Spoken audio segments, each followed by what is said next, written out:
আসসালামু আলাইকুম ওয়া রাহমাতুল্লাহি ওয়া বারাকাতুহু। আমি যে সূরাটি থেকে আপনাদের সাথে কিছু কথা শেয়ার করব, সূরাটার নাম হচ্ছে সূরাতুল হুজুরাত। কি সূরা? সূরাতুল হুজুরাত। এটা মাদানী সূরা, মদিনাতে নাজিল হয়েছে, একেবারে শেষ দিকে, মাদানী জিন্দেগির শেষ দিকে, নবম হিজরিতে নাজিল হয়েছে, তার মানে একেবারে শেষ দিকে। এটা কোরআনের সূরার যে ধারাক্রম সে অনুযায়ী ৪৯ নম্বর সূরা এবং সূরার আয়াত সংখ্যা ১৮। এই সূরাটাকে সূরাতুল আখলাক বলা হয়, মানে আমাদের আখলাক যাতে সুন্দর হয় এরকম 10টা কমান্ডমেন্টস আল্লাহ তাআলা ইনস্ট্রাকশন এই সূরাতে দিয়েছেন। আমাদের সমাজটা যাতে পিসফুল সোসাইটি হয়, হ্যাঁ, আল্লাহ তাআলা কিছু মোরাল স্ট্যান্ডার্ড, কিছু ইথিক্যাল স্ট্যান্ডার্ড, কিছু ম্যানার আমাদেরকে শিখিয়েছেন। কোরআন কিন্তু আমাদেরকে ম্যানার শিখায়। কি শিখায়?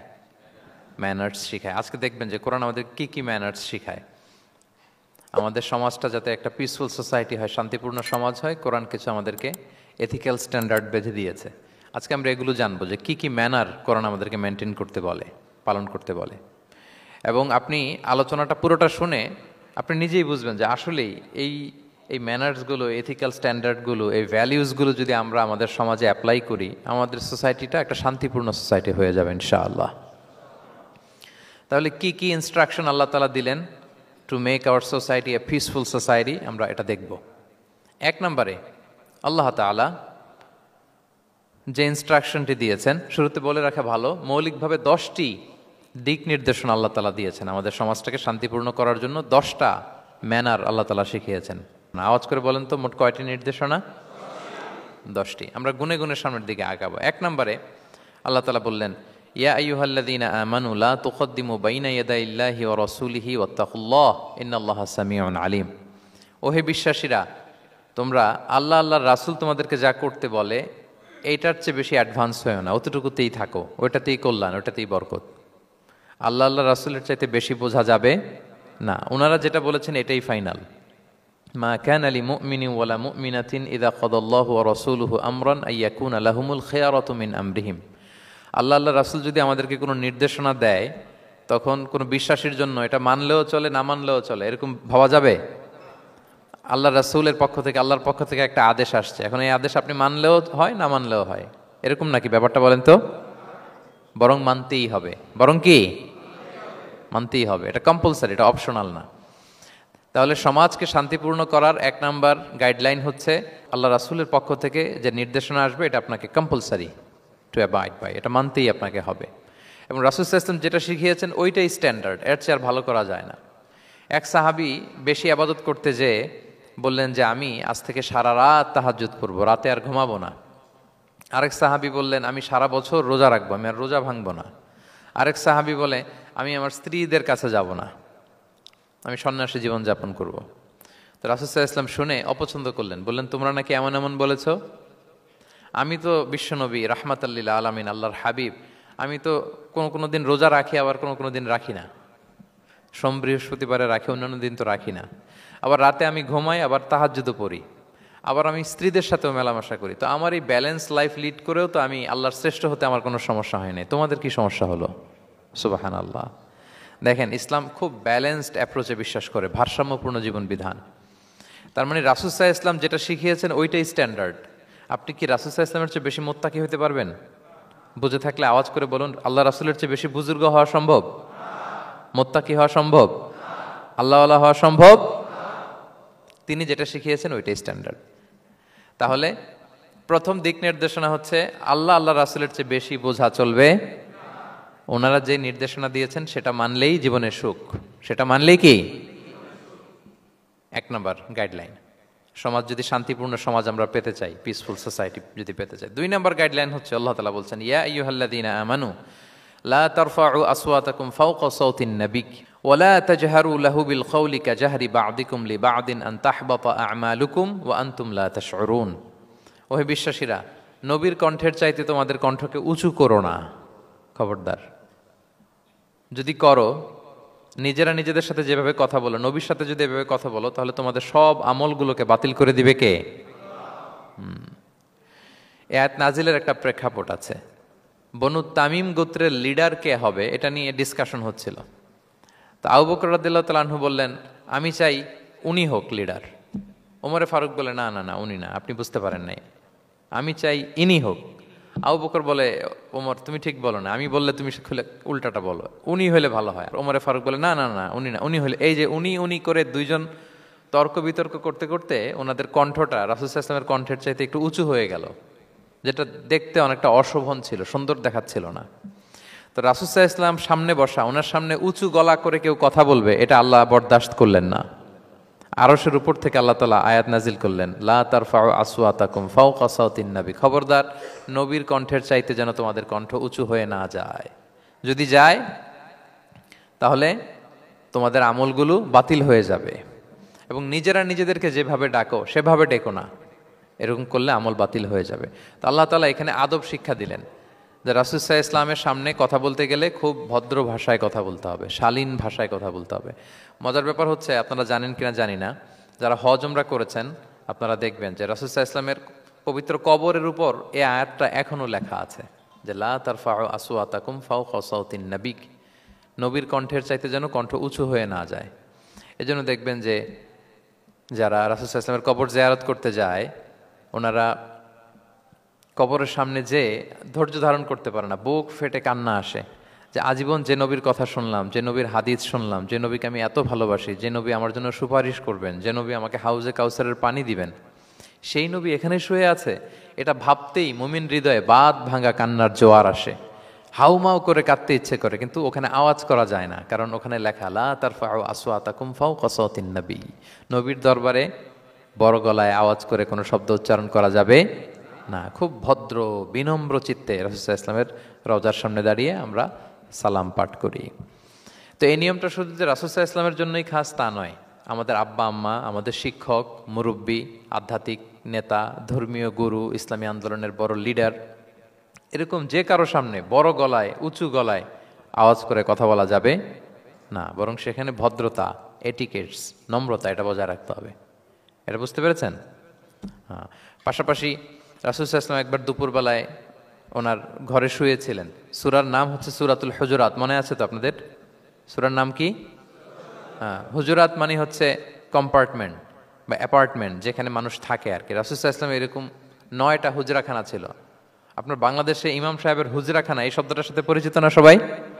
এই হুজরাখানা থেকে আল হুজরাত, রাসূল সাল্লাল্লাহু আলাইহি ওয়াসাল্লামের 9 জন স্ত্রী এই 9টা হুজরাতে থাকতেন, এবং এগুলো মসজিদে নববীর সাথে অ্যাটাচ করা ছিল। দুপুরে খেয়ে রাসূল সাল্লাল্লাহু আলাইহি ওয়াসাল্লাম কাইলুলা করছেন, বিশ্রাম নিচ্ছেন। হঠাৎ কিছু বেদুইন লোক, যাদের মধ্যে সভ্যতার ছোঁয়া লাগেনি, তারা এসে রাসূল সাল্লাল্লাহু আলাইহি ওয়াসাল্লামকে ডাকতে আরম্ভ করলো, ইয়া মুহাম্মদ উখরুজ ইলাইনা, ইয়া মুহাম্মদ উখরুজ, এই মুহাম্মদ বেরো বেরো, কথা আছে, এই মুহাম্মদ বেরো বেরো। মানে কেমন যেন বন্ধুরে ডাকতেছে, মনে হচ্ছে বন্ধুকে ডাকতেছে। আল্লাহ তাআলা এটা বরদাস্ত করলেন না, বললেন খবরদার, নিজেরা নিজেদেরকে যেমনে ডাকো, নবীকে যদি অমনে ডাকো, তোমার ঈমান আমল সব বাতিল হয়ে যাবে, খবরদার, সব বাতিল হয়ে যাবে। বরং ওনাকে যখন সম্বোধন করবে তখন ডাক দিবে খুব ভদ্র ভাষায়, বলতে হবে ইয়া নবী আল্লাহ, ইয়া রাসূল আল্লাহ, ইয়া হাবিব আল্লাহ, এরকম ভদ্রোচিতভাবে রাসূল সাল্লাল্লাহু আলাইহি ওয়াসাল্লামকে ডাকতে হবে। তাহলে রাসূলের সামনে কণ্ঠ উঁচু করার কারণে আল্লাহ তাআলা এই আয়াত নাজিল করলেন, এবং এই আয়াত নাজিলের পরে ওমরে ফারুক রাদিয়াল্লাহু তাআলা আনহু এত ভয় পেলেন। এরপরে রাসূল সাল্লাল্লাহু আলাইহি ওয়াসাল্লামের সামনে কথা বলতে গেলে উনি এত আস্তে কথা বলতেন, ওই যে বেশি জোরে যদি কথা বলি তাহলে আমার সব আমল বাতিল হয়ে যাবে, এত আস্তে বলতেন। রাসূল সাল্লাল্লাহু আলাইহি ওয়াসাল্লাম জিজ্ঞেস করা লাগতো, ওমর কি বললে, আবার বলো তো, একটু জোরে বলো, ওমর আরেকটু জোরে বলো, আরেকটু জোরে বলো। সুবহানাল্লাহ। মানে এত মিন মিন করে, এত ক্ষীণ ক্ষীণ শব্দে ওমর ফারুক কথা বলতে লাগলেন যে রাসূল সাল্লাল্লাহু আলাইহি ওয়াসাল্লামের বুঝতে কষ্ট হচ্ছিল কথা। তখন তিনি বলতেন, ওমর আরেকটু জোরে বলো না, কি বললে বুঝলাম না, আরেকটু জোরে বলো। ওনারা এতটা ভয় পেয়েছিলেন এই আয়াত নাজিল হওয়ার পরে। তাহলে 2 নাম্বার ইনস্ট্রাকশন হচ্ছে, মুরব্বী, শিক্ষক, উস্তাজ, ধর্মীয় গুরু, আধ্যাত্মিক নেতা, ইসলামী আন্দোলনের বড় নেতা, এরকম রেসপেক্টেড কারো সামনে উচ্চবাচ্য করে কথা বলা উচিত না। এটা আদবের খেলাফ, শিষ্টাচারের খেলাফ। আর আমরা বলেছি এই সূরাটা আমাদের শিষ্টাচার নিয়ে কথা বলে, সামাজিক রীতিনীতি, শিষ্টাচার, এটিকেটস নিয়ে কথা বলে। তাহলে এই যে 2টা ইনস্ট্রাকশন গেল। 3 নম্বর ইনস্ট্রাকশন হচ্ছে, আল্লাহ তাআলা বললেন, ইয়া আইয়ুহাল্লাযীনা আমানু, ওহে বিশ্বাসীরা, ইন জাআকুম ফাসিকুম বিনাবাইন ফাতাবায়ানু, কোনো পাপাচারী যদি কোনো নিউজ নিয়ে আসে, বিশ্বাস করার আগে নিউজটা যাচাই করে নিও। আন তুসিবু কওমান বিজাহালাতিন ফাতুসবিহু আলা মা ফাআলতুম নাদিমিন, যদি তোমরা বিশ্বাস করে ফেলো তাহলে কোনো কমের উপর হয়তো এমন ডিসিশন নিয়ে নিতে পারো যে ডিসিশনের কারণে পরে তোমাদেরকে পস্তাতে হবে। তাহলে 3 নাম্বার ইনস্ট্রাকশন হচ্ছে নিউজ একটা শুনলেই বিশ্বাস করা যাবে, এটাকে ভেরিফাই করতে হবে। কি করতে হবে? You have to verify and cross check the authenticity of the news. নিউজটা সঠিক কিনা আপনাকে ক্রস চেক করতে হবে, শুনলেই বিশ্বাস করা যাবে না। এটা বর্তমান সময়ের সাথে অনেক বেশি প্রাসঙ্গিক। এত হোক্স নিউজ এখন, এত এত রুমার্স, এত ফেক নিউজ সোশ্যাল মিডিয়াগুলোতে, ইভেন মেইন স্ট্রিম মিডিয়াও যা প্রচার করে সবই যে আপনি বিশ্বাস করতে পারবেন তাও না, ওইটাও একটু ক্রস চেক করে নিতে হবে। এদেরও কিছু প্রোপাগান্ডা থাকে আবার, এরাও নিউজকে এমনভাবে অনেক সময় করে তাদের সুবিধার্থে। সো আপনার চোখ কান খোলা রেখে অনেকগুলো নিউজ একসাথে মিলিয়ে তারপরে বিশ্বাস করতে হবে। কিন্তু আমাদের সরল মনা অনেক ভাইদের যেটা হয়, ফেসবুকে একটা কিছু দেখে আমরা মনে করি যেটা সঠিক, ফলে কি করি? শেয়ার দিয়ে ফেলি। কি করি? শেয়ার দেই। আবার আপনার বন্ধুরা শেয়ার দেয়, ফলে মুহূর্তে একটা রুমর, একটা গুজব ছড়িয়ে পড়ে সমাজে, কিন্তু আদতে এটার সাথে কোনো মিলই নাই বাস্তবতার। এরকম হয় কি হয় না বলেন তো? দেখেন ইসলাম কত সুন্দর একটা নিউজকে ভেরিফাই করার জন্য আমাদেরকে নির্দেশ দিয়েছে। ফাতাবাইয়ানু মানে ক্রস চেক করো। কোনো সংবাদ আসলেই চিলে কান নিয়ে গেছে শুনলে চিলের পেছনে দৌড় দিবেন নাকি? না, আগে প্রথমে কি করবেন? এটা দেখে নিতে হবে যে আসলে কি কান নিয়ে গেল না রয়ে গেল। এই আয়াত নাজিলের একটা প্রেক্ষাপট আছে, সেটা কি? 5ম হিজরিতে বনুল মুস্তালিকের যুদ্ধে যখন আল্লাহ হাবিব ইসলাম জয়লাভ করলেন, বনুল মুস্তালিকের সবাই মুসলিম হলো। রাসূল ইসলাম তাদেরকে দিনের দাওয়াত শিখিয়ে বললেন, বছর শেষে তোমাদেরকে জাকাত পে করতে হবে, আর জাকাতের এই টাকা নেয়ার জন্য আমি একজনকে পাঠাবো বছর শেষে। তো বছর শেষে তিনি বনুল মুস্তালিকের যে লিডার হারিস ইবনে মিরারের কাছে আল ওয়ালিদ ইবনে উকবা নামে জাকাতের কালেক্টর এক সাহাবীকে তিনি পাঠালেন যে যাও তুমি যে জাকাত নিয়ে আসো। তো উনি গেলেন, উনি আসবেন শুনে বনুল মুস্তালিকের সবাই পল্লী থেকে বের হয়ে মরুভূমির মাঝখানে তলোয়ার নিয়ে, ঘোড়া টোরা নিয়ে তাকে ওয়েলকামিং রিসেপশনের জন্য, রেড কার্পেট রিসেপশনের জন্য সবাই দাঁড়ায় আছে যে নবীর সাহাবী আসবে, জাকাত কালেক্ট করতে, আমরা জাকাত দিব। এখন ওই সাহাবী যখন গেলেন, সবাইকে এরকম ঘোড়া তলোয়ার এরকম সাজসজ্জা নিয়ে দাঁড়ায় থাকার কারণে উনি ভয় পেয়ে গেলেন। উনি ভাবছে আমাদের মনে হত্যা করার জন্য দাঁড়ায় আছে।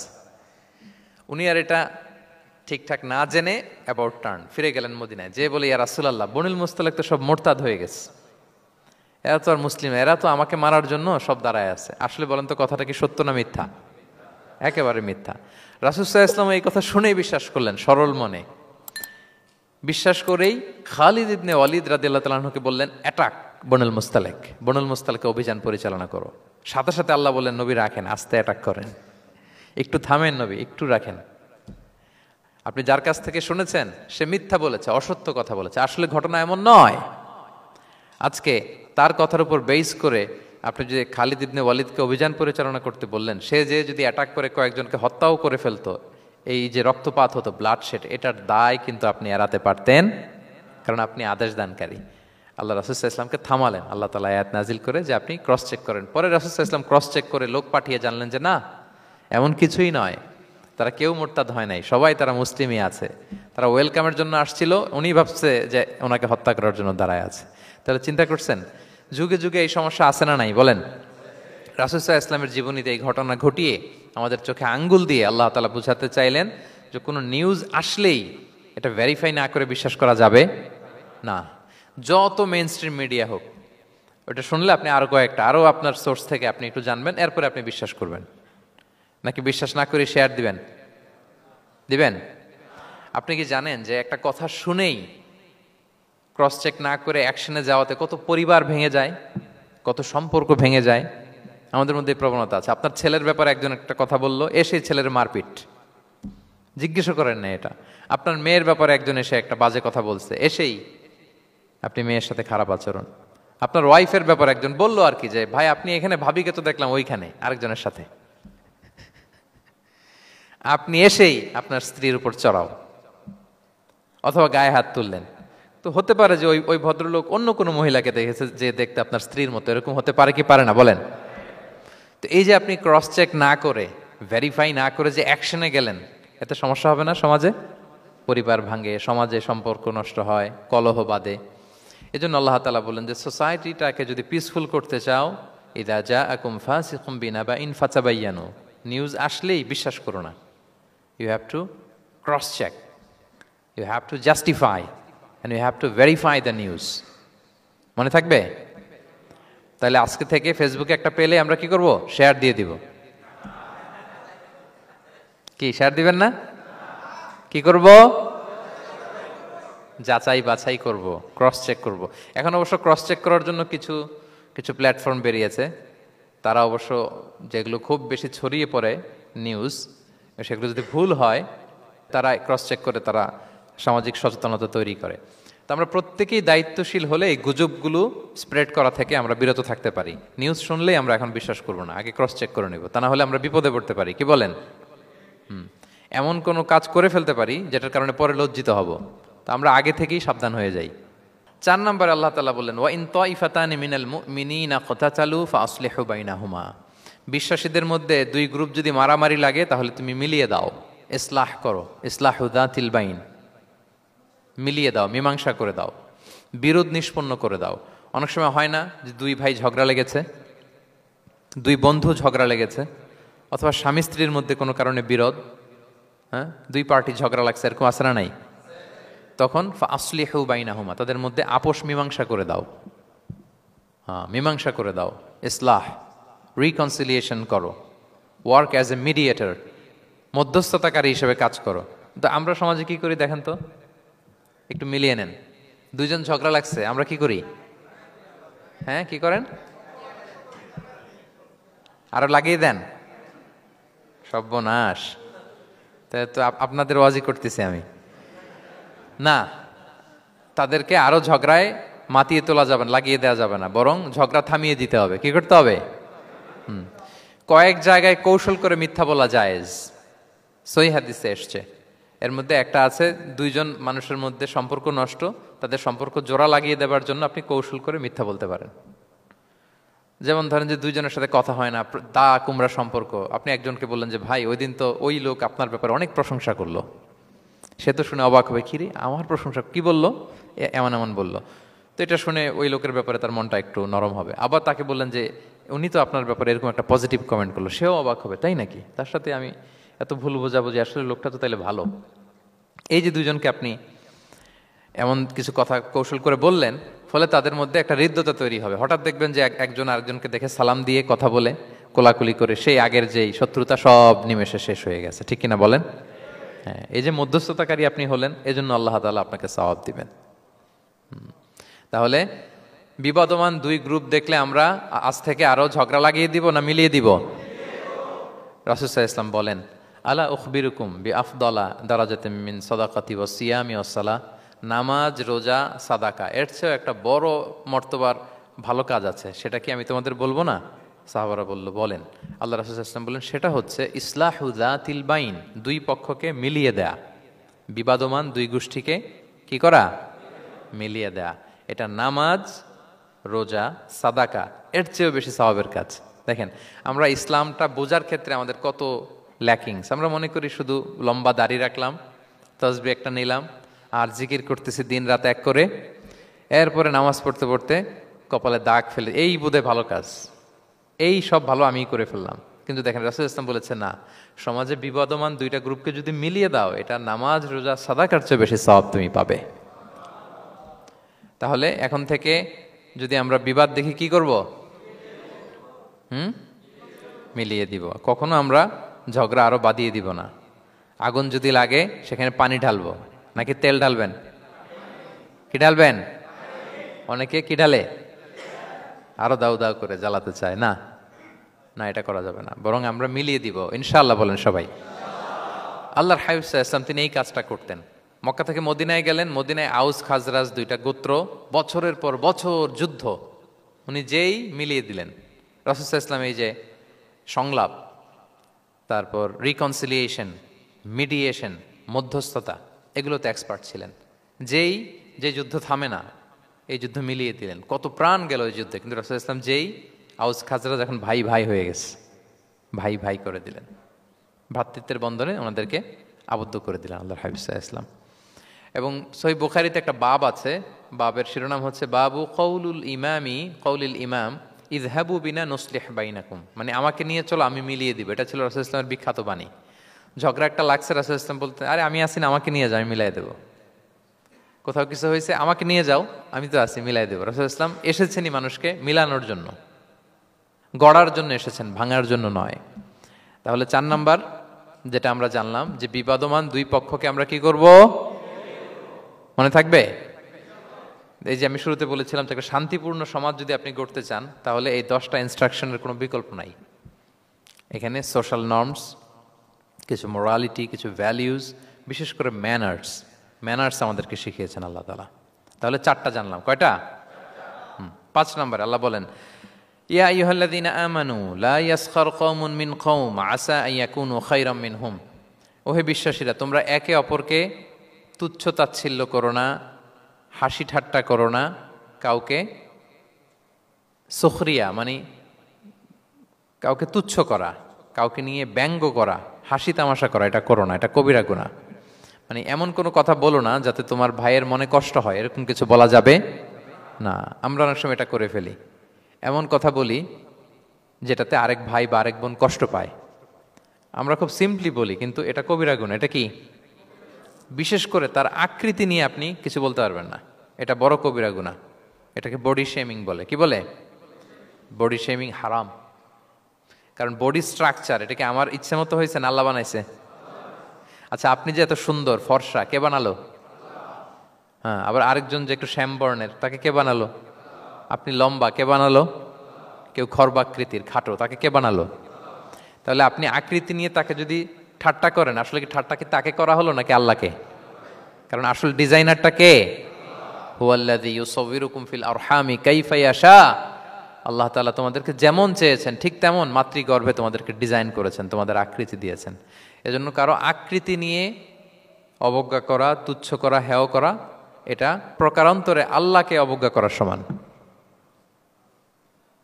দ্য ক্রিয়েটর, যিনি স্রষ্টা, তাকে আপনি অবজ্ঞা করেছেন, ঠিক কিনা বলেন? তাহলে এখন কারো আকৃতি নিয়ে কিছু বলবেন? আমরা বাংলাদেশে এরকম বলি না? বেশি মোটা হলে তাকে একটা নাম দিয়ে ফেলি। হ্যাঁ, কি বলি? কি বলেন? মোটু। তারপর কেউ চিকন হলে তাকে একটা নাম দিয়ে ফেলি, চিকন আলী। এরপর ধরেন যে কারো হয়তো নাক ছোট, চোখ ছোট, তাকে চাকমা বলে আমাদের এলাকায়। হ্যাঁ, নাক ছোট, চাকমা। তো এটা হইলো? তো সে কি নিজে তার নাককে এরকম বানাইছে? এরকম নানা ধরনের আকৃতির অনেক কিছু হতে পারে। এই যে বডি শেমিং, এটা হারাম। এটা কি? এবং জরিপে এসেছে অনেক বাচ্চারা স্কুলে যেতে চায় না তার দেহের বিভিন্ন আকৃতি নিয়ে, তার বন্ধুরা তাকে টিস করার কারণে। খুব মোটা সে, তাকে নিয়ে তার ফ্রেন্ডরা এমন কথা বলে, সে আর স্কুলে যাওয়ার প্রতি আগ্রহ ফিরে পায় না। এটা কত বড় সামাজিক সমস্যা আপনি খেয়াল করেছেন? হ্যাঁ, কখনো কারো আকৃতি নিয়ে কোনো কমেন্টস করা যাবে? কারণ আকৃতিটা দিয়েছে কে? এটা খবরদার, এটা বড় কবিরা গুনাহ। আব্দুল্লাহ ইবনে মাসউদ রাদিয়াল্লাহু তাআলা আনহু, এই সাহাবী, ওনার পা দুইটা ছিল চিকন পা। উনি একবার আরাক গাছের চূড়ায় উঠেছেন, মেসোয়াকের ডাল ভেঙে মেসোয়াক করবেন। বাতাসের ঝাপটা, ওনার লুঙ্গিটা একটু সরে গিয়েছে, পা দুইটা দেখা গিয়েছে। তো এত চিকন পা দেখে সাহাবারা সবাই হাসতেছে নিচে। রাসূল ইসলাম বললেন, ব্যাপার কি, তোমরা হাসো কেন? বলে যে ইবনে মাসউদের পা গুলো দেখে দেখেনি রাসূল কত চিকন পা, হাসতেছে।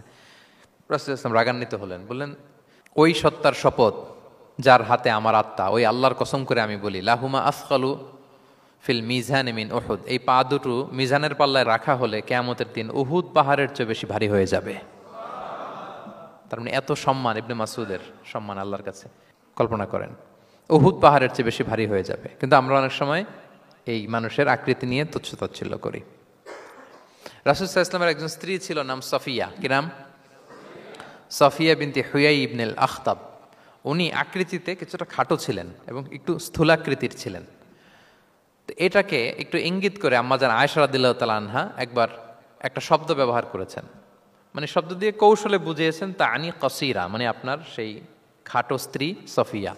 নারীদের মধ্যে এটা থাকে স্বাভাবিক, মানবীয় কারণে। একাধিক স্ত্রী হলে মানবীয় কারণে একটু জেলাসি বা একটু কিছু বিষয় থাকে, এটা থেকে মানুষ বেরোতে পারে না, এবং সেটা নবীদের স্ত্রীরাও সেটা থেকে বেরোয়া সম্ভব ছিল না। তো কথা বলতে বলতে এমন একটা শব্দ বললেন যেটা দিয়ে সাফিয়া রাদিয়াল্লাহু তাআলা আনহাকে বুঝালেন যে আপনার অমুক স্ত্রী, মানে তিনি আকৃতিতে কিছুটা খাটো এবং কিছুটা স্থূলাকৃতির। এই শব্দটা রাসূল সাল্লাল্লাহু আলাইহি ওয়াসাল্লাম পছন্দ করলেন না। বললেন, আয়েশা এটা তুমি কি বললে? আয়েশা তুমি কি জানো, লাকুত কুলতি কালিমা, তুমি এমন একটা শব্দ বলেছো সাফিয়ার ব্যাপারে, লাউ মুজিজাত বিমা ইল বাহরি লা মাজহাজাতহু, এই শব্দটা যদি নীল সাগরে ছেড়ে দেয়া হয় তাহলে এই শব্দের পঙ্কিলতার কারণে নীল সাগরের পানি মুহূর্তেই কালো হয়ে যাবে। আর এরকম শব্দ যেন আমি না শুনি। আম্মা জান আয়েশা রাদিয়াল্লাহু তাআলা আনহা সচেতন হয়ে গেলেন, আর কখনো এরকম বলেননি। দেখেন রাসূল সাল্লাল্লাহু আলাইহি ওয়াসাল্লাম কখনো এই বডি শেমিংকে স্পেস দিতেন না, কখনো না। আমরা এগুলোকে ছোট মনে করি, কিন্তু যাকে আপনি বলেন সে অনেক কষ্ট পায় মনে, সে খুব মনে কষ্ট পায়, এজন্য এটা বলা যাবে না, খবরদার। রাসূল সাল্লাল্লাহু আলাইহি ওয়াসাল্লাম বলেন, ইন্নাল আবদা লা ইয়াতাকাল্লামু বিল কালিমাতি মা ইয়াতাবায়্যানু ফিহা ইয়াজিল্লু বিহা ফিন্নার। মানুষ অনেক সময় মুখ ফসকে এমন কমেন্ট করে ফেলে অন্যের ব্যাপারে, এটা দিয়ে সে মাঝে মাঝে জাহান্নামী হয়ে যায়, কিন্তু সে ভাবেই নাই এই শব্দে আমাকে জাহান্নামে ঢুকাবে। কারণ এই মুখ দিয়ে যা বেরোয় এটা বলতে অনেক সাবধানে। রাসূল সাল্লাল্লাহু আলাইহি ওয়াসাল্লাম বলেছেন, দুইটা অঙ্গের গ্যারান্টি যদি কেউ আমাকে দেয় আমি তাকে জান্নাতের গ্যারান্টি দেই। মাইয়াদমান লি মা বাইনা লিহিয়াইহি ওয়া মা বাইনা রিজলাইহি আদমান লাহুল জান্নাহ। দুই অঙ্গের গ্যারান্টি যে দেয় তাকে আমি জান্নাতের গ্যারান্টি দেই। এক হচ্ছে দুই চোয়ালের মাঝখানে যা আছে মানে জিহ্বা, এই জিহ্বার গ্যারান্টি যদি দেয়। আরেকটা হচ্ছে দুই পায়ের মাঝখানে যা আছে মানে মানুষের প্রাইভেট। এই দুইটা অঙ্গের গ্যারান্টি যদি কেউ দেয় যে এই দুই অঙ্গ দিয়ে আমি কোনো পাপ কাজ সংগঠিত করব না, বিশ্বনবী সাল্লাল্লাহু আলাইহি ওয়াসাল্লাম বলেন আমি আমার ওই উম্মতকে জান্নাতের গ্যারান্টি দেই। তাহলে তুচ্ছ তাচ্ছিল্য ঠাট্টা বিদ্রুপ করা যাবে না। 6 নম্বরে ওয়ালা তালমিজু আনফুসাকুম, তোমরা অন্যের বদনাম করে বেরিও না। লামজ আসছে লুমাজা থেকে, ওয়াইলুল লিকুল্লি হুমাজাতিল লুমাজা, যে প্রকাশ্যে অন্যের বদনাম করে বেড়ায়, অন্যের দোষ খুঁজে বেড়ায়। একদল লোক আছে দেখবেন শুধু অন্যের দোষ খোঁজে, নিজের দিকে আঙ্গুল যায় না। কিন্তু এইভাবে আরেকজনের দিকে আঙ্গুল দিলে যে 3টা আঙ্গুল নিজের দিকে যায় এটা আবার ভুলে যায়। কাউকে যদি আমি এরকম করি, আমার দিকে কয় আঙ্গুল বলেন? এই 3টা কার দিকে? আর আরেকজনের দিকে 1 আঙ্গুল। তো কাউকে কিছু বলার আগে 3 বার নিজেরটা ভাববেন যে নিজে কি করেন। ওয়ালা তালমিজু, অন্যের বদনাম করো না, প্রকাশ্যে অন্যের দোষ খোঁজো না। সবচেয়ে বুদ্ধিমান সে যে নিজের দোষ খোঁজে, নিজের সমালোচনা যে করতে পারে সেই সর্বাপেক্ষা বুদ্ধিমান। কিন্তু আমরা একদল আছি শুধু সমালোচনা, ওর এই সমস্যা, ওর এইটা, ওর ওর মানে তার দায়িত্ব হচ্ছে সবার সমস্যা বের করা। এরকম দায়িত্বপ্রাপ্ত কিছু লোক আছে না নাই? সবাই না, এগুলো থেকে আমাদের বেরিয়ে আসতে হবে। অন্যের দোষ খোঁজা বাদ দিতে হবে, দোষ খুঁজলে নিজের দোষ খুঁজতে হবে। আমরা আত্মসমালোচনা করবো। খেয়াল রাখবেন, সবচেয়ে ভালো হচ্ছে আত্মসমালোচনা। সবচেয়ে ভালো কি? তারপরে মোটামুটি ভালো হচ্ছে আলোচনা, আর সবচেয়ে খারাপ হচ্ছে সমালোচনা। কিন্তু আমরা সবচেয়ে করি বেশি কোনটা? এটা চেঞ্জ করতে হবে, আত্মসমালোচনা বাড়াইতে হবে। আমি প্রায় একটা কথা বলি, small people talk about people, average people talk about things, and great people talk about ideas. ছোট মনের মানুষ যারা, এরা মানুষ নিয়ে কথা বলে, এর এই সমস্যা ওর। মাঝারি ধরনের যারা, এরা বিভিন্ন বিষয় নিয়ে, ঘটনা নিয়ে কথা বলে। গ্রেট মাইন্ড যারা, এরা আইডিয়া নিয়ে কথা বলে, যে এই আইডিয়া ইমপ্লিমেন্ট করলে সমাজের এটা সমাধান হবে, এই আইডিয়া জেনারেট করতে পারলে এইটা কাজ হবে। তো এখন বলেন, আপনি কি ছোট মনের মানুষ হবেন না বড় মনের? অন্যের দোষ খুঁজবো আর তাহলে কারটা খুঁজবো? ইনশাআল্লাহ বলেন সবাই। কটা গেল? 7 নাম্বার, ওয়ালা তানাবাজু বিল আলকাব, কাউকে মন্দ উপনামে ডেকো না। মন্দ উপনামে ডেকো না মানে কাউকে একটা বিশেষ নাম দিও না, তার নামটা সুন্দরভাবে ডাকো। নাম বিকৃতি করা কবিরা গুনাহ। নাম, আপনি বলুন হুজুর এটা একটা কথা হইলো, নাম বিকৃতি করছি তো কি হয়েছে? এটা আপনার কাছে সমস্যা নাই। ধরেন যে ওই লোকের নাম আব্দুল্লাহ, আপনার কাছে আব্দুল্লাহ এটা সিম্পল, ধুর আব্দুল্লাহ একটা কিছু হইলো। কিন্তু যার নাম আব্দুল্লাহ তার কাছে এটা অনেক দামি। তার কাছে কি? কারণ এটা তার পরিচয় বহন করে। ধরেন যে আমার নাম কি মিজান, আপনার কাছে মনে হয় আরে মিজান একটা নাম হইলো, তা আমার কাছে তো এটা অনেক গুরুত্বপূর্ণ, কারণ এটা আমার পরিচয় বহন করে। এই নামে মানুষ আমাকে ডাকে, ফলে এটা আমার খুব আদরের, আমার কাছে বড্ড যত্নের, দরদের নামটা। আপনার কাছে নাও হইতে পারে। মানুষ প্রত্যেকে তার নিজের নামকে খুব পছন্দ করে। দেখবেন যে মানুষ কাগজ পেলে নিজের নামটা লেখে, সিগনেচার দেয় একটা, দেখবেন দেয়। এরপর দেখবেন যে সি বিচে ঘুরতে গেলে বালুর মধ্যে নিজের নামটা লিখে, দেখবেন লিখে। শুধু তাই না, লিখে আবার একটা লাভ আঁকে, লাভ চারদিকে আঁকে। কেন আঁকে? কারণ এই নামটা সে পছন্দ করে অনেক, এটা তার কাছে গুরুত্বপূর্ণ, আপনার কাছে নাও হতে পারে। এজন্য প্রত্যেকের নামটা তার কাছে খুব আদরের, যত্নের। তার নামটা আপনি সুন্দরভাবে বলবেন। নাম আপনি বিকৃত করতে পারবেন না। এটা কি গুনাহ? সগীরা কবিরা গুনাহ। এটা আমরা সমাজে করি, নাম বিকৃত করি। না, নাম বিকৃত করা যাবে না। ওয়ালা তানাবাযু বিল আলক, মন্দ নামে ডেকো না। আমাদের সমাজে এটা আছে। দেখবেন যে বাবা মা সুন্দর নাম রেখেছে আবু বকর, ওকে ডাকে বকইরা, আছে না এরকম? তারপর নাম রেখেছে ধরেন আব্দুল কুদ্দুস, ওকে ডাকে, নাম রেখেছে আব্দুল ওয়াক্কাস, ওকে ডাকে।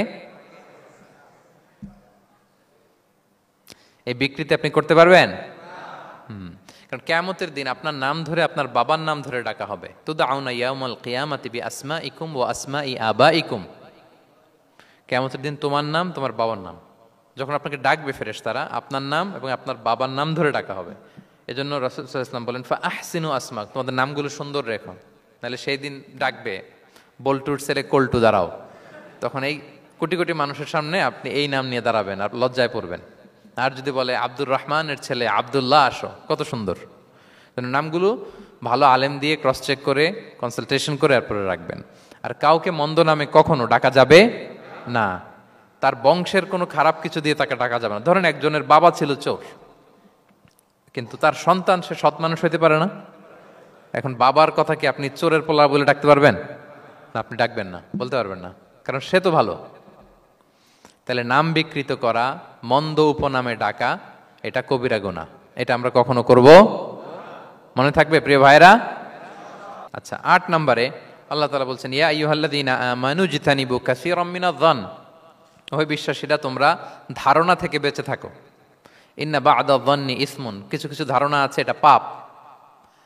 ধারণা, অ্যাজাম্পশন করে কথা বলা নিষেধ। ধারণার উপর বেস করে কথা বলা যাবে। অনেকে ধারণার উপর কথা বলে। বেশিরভাগ ধারণাই মিথ্যা হয়। ধারণার বেশিরভাগ কি হয়? সো আপনি ধারণা, বেসড অন ধারণা আপনি কোনো কথা বলতে পারবেন, মানে যেটাকে আমরা বাংলায় বলি আন্দাজে কথা বলা। বাংলা আমরা কি বলি? আন্দাজে আপনি কিছু বলতে পারবেন না, আপনাকে নিশ্চিত হইতে হবে। আমরা খালি চোখে যা দেখি, বাস্তবে ওই ঘটনা নাও হতে পারে এরকম। হোয়াট এভার উই সি, এটা রিয়েল সিনারি নাও হতে পারে, কিন্তু ভেতরে হয়তো এমন কিছু একটা আছে যেটা আমরা জানি না। এজন্য ধারণা করে কথা বলা নিষেধ ইসলামে। ওয়া ইন্না যান্না লা ইউগনি মিনাল হাক্কি শাইআ, আল্লাহ বলেন ধারণা কখনো সত্যের বিকল্প হতে পারে না। আপনাকে সত্যটা জেনে বলতে হবে, আপনি ধারণার উপর কিছু বলতে। আমরা এরকম সমাজে অনেক করি, অনেক আপনি পাবেন। দেখবেন যে ধরেন যে আপনাকে আপনার এক বন্ধু দেখলো, রিক্সা দিয়ে যাচ্ছেন, আপনার পাশে এক নারী বসা, তো সে অনেক কিছু খারাপ ধারণা করতে পারে। এরকম হয় না সমাজে? তো এমন হতে পারে যে আপনি আপনার ছোট বোনকে নিয়ে বেরিয়েছেন, হতে পারে না? কিন্তু আপনি তো একটা ধারণা করে ফেললেন অন্য কিছু। বা আপনার ভাগ্নিকে নিয়ে বের হয়েছেন, আপনার আপন খালাকে নিয়ে বেরিয়েছেন কোনো কাজে, ডাক্তারের কাছে বা কিছু একটা হতে পারে। কিন্তু তাকে দেখেই আমি এদিক সেদিক বলতে আরম্ভ করলাম যে ওকে তো দেখছি এরকম এরকম এরকম, আছে না নাই? আমাদের সমাজে আমি দেখেছি যে কারো যদি ঠোঁট কালো হয় তো মানুষ ধারণা করে নেয় লোকটা মনে হয় সিগারেট খায়। কিন্তু সিগারেট সেবন করা ছাড়াও কারো ঠোঁট কালো হতে পারে কি পারে না বলেন? এই যে এগুলো সমাজে প্রচলিত। বিয়ে করার পর ইমিডিয়েট যদি কেউ একটা গাড়ি কিনে বা হুন্ডা কিনে, এটা কি বলে বলেন তো? এই বোধহয় শ্বশুর বাড়ি থেকে যৌতুক নিয়ে আসছে। দেখছেন, এরকম ভুরি ভুরি আপনি সমাজে পাবেন যে আন্দাজে ধারণার উপরে আমরা অনেক কথা বলে ফেলি, কিন্তু নিশ্চিত না হয়ে আপনি কোনো কমেন্টসে যেতে পারবেন না, এটা একেবারে নিষেধ। 9 নম্বরে আল্লাহ বললেন ওয়ালা তাজাসসু, গোয়েন্দাগিরি করো না, স্পাইগিরি করো না, অন্যের ব্যক্তিগত বিষয় নিয়ে খোটাখুটি করো না। এরকম স্বভাব আমাদের অনেকের আছে না নাই? অনেকে দেখবেন যে অনেকের প্রাইভেট বিষয় নিয়ে খোঁচাখুচি করতে সে বড্ড মজা পায়, আছে এরকম? এটা হারাম। আওয়াজ করে বলুন, এটা কি? ওয়ালা তাজাসসু, গোয়েন্দাগিরি করো না। Everyone has personal space and no one should interfere someone's personal space. কেউ কারো পার্সোনাল স্পেসে ইন্টারফেয়ার করা যাবে না। প্রত্যেকের একটা প্রাইভেট এরিয়া আছে, প্রাইভেসি আছে। দেখেন ইসলাম প্রাইভেসিকে কত গুরুত্ব দেয়, প্রত্যেকের প্রাইভেসিকে ইসলাম কত গুরুত্ব দেয়। কারো প্রাইভেসির মধ্যে ইন্টারফেয়ার করা এটা ইসলাম পছন্দ করে না। এজন্য খবরদার, কারো ব্যক্তিগত কোনো ইস্যু নিয়ে আমরা নাক গলাতে পারবো না। কারো মোবাইল ধরে মোবাইলের গ্যালারি চেক করা, কারো ইনবক্স চেক করা, কাউকে না বলে কারো চিঠি পড়ে ফেলা, উকি মারা, আড়ি পাতা, এগুলো হারাম। এগুলো কি? এরকম সব আমাদের আছে না নাই? আড়ি পেতে শুনতে চাই, উকি মারি, তারপর সে কি করে দেখি তার প্রাইভেট মুহূর্তে, তারপর তার মোবাইল চেক করি, তার গ্যালারি চেক করি, তার ইনবক্স চেক করি। এই দায়িত্ব ইসলাম আমাদেরকে দেয়। এমনকি ইসলামী রাষ্ট্রও যদি হয়, ইসলামী রাষ্ট্রের জন্য এটা দায়িত্ব না যে প্রত্যেকে ব্যক্তিগত তার বেডরুমে তার প্রাইভেট লাইফে কি করে এটা দেখা, ইটস নট হিজ বিজনেস।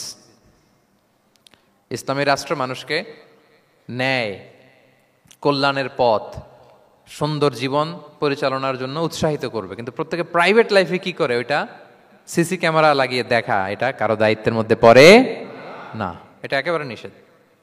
এটাকে বলে তাজাসসুস, গোয়েন্দাগিরি করা। বরং ইসলাম কি উৎসাহিত করে জানেন? অন্যের দোষ দেখলে এটাকে গোপন রাখতে উৎসাহিত করে। গোপন রাখবেন। মান সাতারা আইবান সাতারাহুল্লাহু ইয়াউমাল কিয়ামা। কেউ যদি তার ভাইয়ের দোষ গোপন রাখে, কিয়ামতের দিন আল্লাহ তার দোষ গোপন রাখবে। ওমান কাশাফা আওরাতা আখি, বিষ্ণু বলেন, কিন্তু কেউ যদি তার ভাইয়ের কোনো গোপন জিনিস প্রকাশ করে দেয়, কাশাফাল্লাহু আওরাতাহু, আল্লাহ তার সব গোপন জিনিস প্রকাশ করে দিবে। বলেন আমাদের প্রত্যেকেরই গোপন জিনিস আছে না নাই? এখন আমাদের সব ভুল, সব গোপনীয়তা যদি প্রকাশ হয়ে যায় কি হবে তখন? আল্লাহ নিজে দায়িত্ব নিচ্ছে যে তুমি যদি তোমার ভাইয়ের কিছু ফাঁস করো, তোমার হাড়ি আমি হাটে ভাঙবো। হাটে হাড়ি ভাঙবো তোমার আমি, তখন দেখা যাবে। আমাদের অনেকের এই মানসিকতা আছে, অন্যের প্রাইভেট বিষয় নিয়ে কখনো আপনি নাক গলাতে পারবেন না, কারো প্রাইভেসিতে আপনি ইন্টারফেয়ার করবেন না, কারো প্রাইভেট স্পেসে আপনি ইন্টারফেয়ার করবেন না। এটা খুব বাজে একটা স্বভাব, এটা ইসলাম হারাম করে দিয়েছে। আমাদের অনেকের মধ্যে আছে খুঁটে খুঁটে, ভাই এটা কি, ওইটা কি করছেন, সরকারি চাকরি না প্রাইভেট চাকরি, বেতন কত, বয়স কত, ওইটা কত, ওইটা কত, হাবি যাবি, এটা তার, ইটস নট হিজ বিজনেস। তারপরে মানুষ খুঁচিয়ে খুঁচিয়ে। নিঃসন্তান দম্পতি আমি দেখেছি, তাদেরকে পেলে অনেকে, ভাই কি সমস্যা, কয় বছর হইল, বাচ্চা নিচ্ছেন না কেন, কবে হবে, কার সমস্যা, আপনার সমস্যা না ভাবির সমস্যা, বেটা তোর কি সমস্যা ওটা বল। একজন নিঃসন্তান দম্পতি তারা কি স্ট্রাগলের মধ্য দিয়ে যায় আপনি জানেন? এটা তার জন্য পরীক্ষা। ওই পরীক্ষার মধ্যে আপনি খুঁচিয়ে খুঁচিয়ে, মানে সে kind of his a gynaecologist, সে আপনার ইয়ে করতেছে, ট্রিটমেন্ট দিচ্ছে, ভাই কি হয়েছে, এইটা ওইটা, তাদেরকে বিব্রত করে একটা পরিস্থিতিতে ফেলা, এম্বারাসিং একটা সিচুয়েশনে ফেলা, এটা হারাম। এই ম্যানারগুলো ইসলাম আমাদেরকে ধরে ধরে শেখায় যে এটা তোমার বিজনেস না, তুমি খুঁচিয়ে খুঁচিয়ে মানুষের ব্যক্তিগত বিষয় যেটাতে সে বিব্রত বোধ করে, এগুলো তুমি জিজ্ঞেস করতে পারো না। আল্লাহ বলেছেন খবরদার, ওলা তাজাসসু, ওলা তাজাসসু, গোয়েন্দাগিরি করো না, কারো ব্যক্তিগত বিষয় না। অনেকের এটাতে খুব ইন্টারেস্ট, কার স্ক্যান্ডাল বেরোইছে, প্রায় দেখবেন যে এরকম দেখা যায়, অমুক নেতার স্ক্যান্ডাল ফাঁস, অমুক নায়কের স্ক্যান্ডাল ফাঁস। তোমার স্ক্যান্ডাল কবে ফাঁস হবে এটা বলো? নিজের চরকায় তেল দিতে হবে, আরেকজনের কি হলো, তার কি ভুল আছে, দোষ ত্রুটি আছে, ওগুলো খুঁজে দেখার জন্য আল্লাহ আমাকে দুনিয়ায় পাঠাই।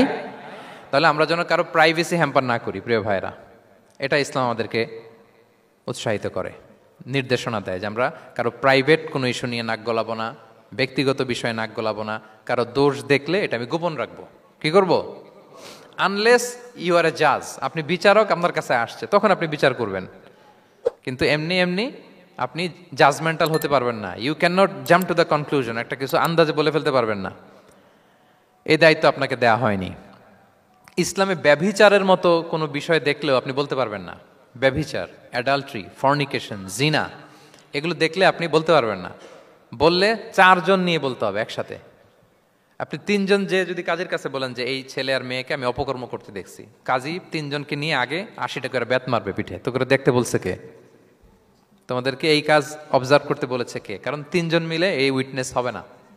4 জন উইটনেস যদি থাকে তাইলে তাও আমরা দেখছি বললে হবে না, তারপরও মায়ের আরো রলি আমি বলি, 4 জন এসে যদি বলে যে আমি একজন নারী একজন পুরুষকে ন্যাকেড অবস্থায় এই ঘরে প্রবেশ করতে দেখছি, তারপর কাজে নিয়ে 4 জনের আশীর্বাদ দিবে, কারণ এতেও প্রমাণিত হয় নাই। তারা হয়তো একটা জায়গায় অবস্থান করেছে কিন্তু বড় ধরনের কোনো পাপের সাথে লিপ্ত হয় নাই হয়তো। তার মানে একেবারে চাক্ষুষ, তাও নারী দিয়ে এই উইটনেস হবে না, 4 জন পুরুষ এই পাপ কাজের চাক্ষুষ সাক্ষী ছিল। এটা যদি বলে সব কিছু যদি মিলে যায় তারপরে তাদেরকে শাস্তি দেয়া যাবে, এর আগে সম্ভব না। এটা কোনো মানুষ কোনো পাপ কাজ এভাবে লোকচক্ষুর সামনে কখনো করে না। তার মানে দেখেন এটা কেন এরকম শক্ত করা হলো, যাতে আপনি না বলেন, কারণ বলতে গেলে আপনি আরো মাইর খাবেন, অপবাদের শাস্তি পাবেন। হ্যাঁ, ইফকের শাস্তি। ইসলাম কিভাবে মানুষের প্রাইভেসিকে হেফাজত করে। কেউ কোনো একটা মানুষ হয়তো কখনো শয়তানের ওয়াসওয়াসায়, নফসের তাড়নায়, বন্ধুর পাল্লায় পড়ে কোনোভাবে সে পাপে জড়িয়ে পড়েছে, আপনি এটাকে ইস্যু বানাচ্ছেন। কিন্তু এমন হতে পারে ওই পাপের পরে সে এমনভাবে তওবা করেছে, এমনভাবে ফিরে এসেছে, এমনভাবে প্র্যাকটিসিং হয়েছে যে সে ভালো কাজ দিয়ে আপনাকেও ছাড়িয়ে গেছে। আপনি আটকায় যাবেন কিন্তু কিয়ামতের দিন ও আটকাবে না। এরকম হতে পারে কি পারে না? তো ওর পিছনে লাগছেন কেন আপনি?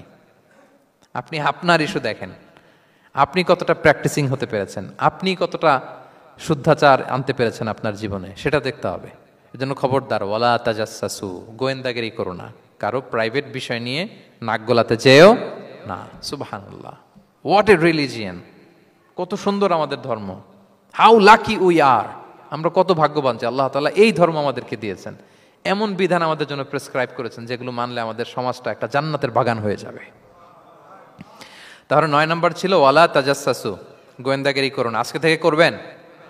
কারো মোবাইল ধরবেন, আর গ্যালারি দেখবেন, কারে কি মেসেজ করছিল পড়তে যাবেন, গোপনে তার ড্রয়ার খুলে তার চিঠি পড়বেন, আড়ি পাতবেন, উকি মারবেন, কারো গোপন বিষয় নিয়ে ইন্টারেস্ট দেখাবেন? কথা বলেন না, দেখাবেন? এগুলো নিয়ে কোনো ইন্টারেস্ট আমরা দেখাতে পারবো না। গোয়েন্দাগিরি আমাদেরকে বাদ দিতে হবে। আল্লাহ আমাদেরকে বোঝার তৌফিক দান করুক। কয়টা গেল? আর একটা, লাস্ট নাম্বার। আল্লাহ বলেন, সর্বশেষ আল্লাহ বলেন, ওয়ালা ইয়াগতাব বা'দুকুম বা'দা, একে অপরের পরনিন্দা চগলখুরি করো না। ইয়াগতাব মানে গীবা, গীবত করো না। আইয়ুহিব্বু আহাদুকুম আন ইয়াকুলা লাহমা আখিহি মাইতান ফাকারিহতুম, তোমরা কি চাও যে তোমরা তোমাদের মৃত ভাইয়ের গোশত ভক্ষণ করবে? মানে যে ব্যক্তি গীবত করে সে যেন তার মৃত মরা ভাইয়ের পচা গোশত খায়। গীবত করা, গীবত কাকে বলে? রাসূল সাল্লাল্লাহু আলাইহি ওয়াসাল্লাম বলেন, গীবত হচ্ছে যিকরুকা আখাকা বিমা ইয়াকরাহু, তোমার ভাইয়ের অনুপস্থিতিতে তোমার ভাই সম্পর্কে এমন কিছু বলা যেটা শুনলে সে অপছন্দ করে, এমন কিছু বলা যেটা শোনা সে পছন্দ করে না। তো এক সাহাবী বলেন, ইয়া রাসূলুল্লাহ আফারাআইতা ইন কানা ফি মা আকুল, হে আল্লাহর রাসূল, আমার ভাইয়ের মধ্যে যদি আসলেই সেই সমস্যাটা থাকে তাইলেও কি গীবত হবে? রাসূল সাল্লাল্লাহু আলাইহি ওয়াসাল্লাম বলেন, আরে তাইলেই তো গীবত হবে। ওই দোষ যদি থাকে, ওটা তার অনুপস্থিতি যদি বলে বেরো তাইলেই তো গীবত হবে। আর ওই দোষ যদি না থাকে তাহলে তো অপবাদ হবে, এটা তো আরো বড় গুনাহ, ওটা তো বহতান। তাহলে এই গীবা ইংরেজিতে বলে ব্যাক বাইটিং। ইংরেজিতে কি বলে? এই ব্যাক বাইটিং, চগলখুরি বা পরনিন্দা, আরবিতে বলে গীবাত। এই গীবত আমরা করব না। কারো কিছু বলা থাকলে আপনি তাকে সরাসরি নাসিহাত করুন। আর দিন ওয়ান নাসিহা, দিন হচ্ছে উপদেশ দেয়া, শুভ কামনা করা, তার প্রতি শুভ কামনা করে আপনি তাকে বুঝান, সে হয়তো বুঝবে। কিন্তু আপনি তার অনুপস্থিতিতে তার নামে বাজে কথা, মন্দ কথা বলতে পারবেন? এটা অনেক বড় পাপ। একজনের ব্যাপারে আরেকজনের কান ভারী করা, ওর কথা ওর কাছে, ওর কথা ওর করে, এরকম করে সমাজের মধ্যে একটা গিরিঙ্গি লাগায়, আছে না নাই? এটা হারাম।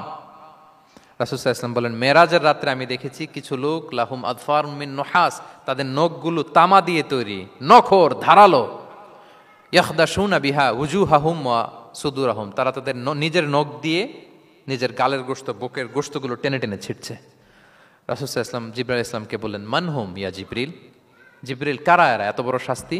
জিবরাইল আলাইহিস সালাম বললেন, হুম আহলুল গীবা মিন উম্মাতিক, এরা হচ্ছে আপনার উম্মতের মধ্য থেকে তারা যারা গীবত করে। তারা কি করে?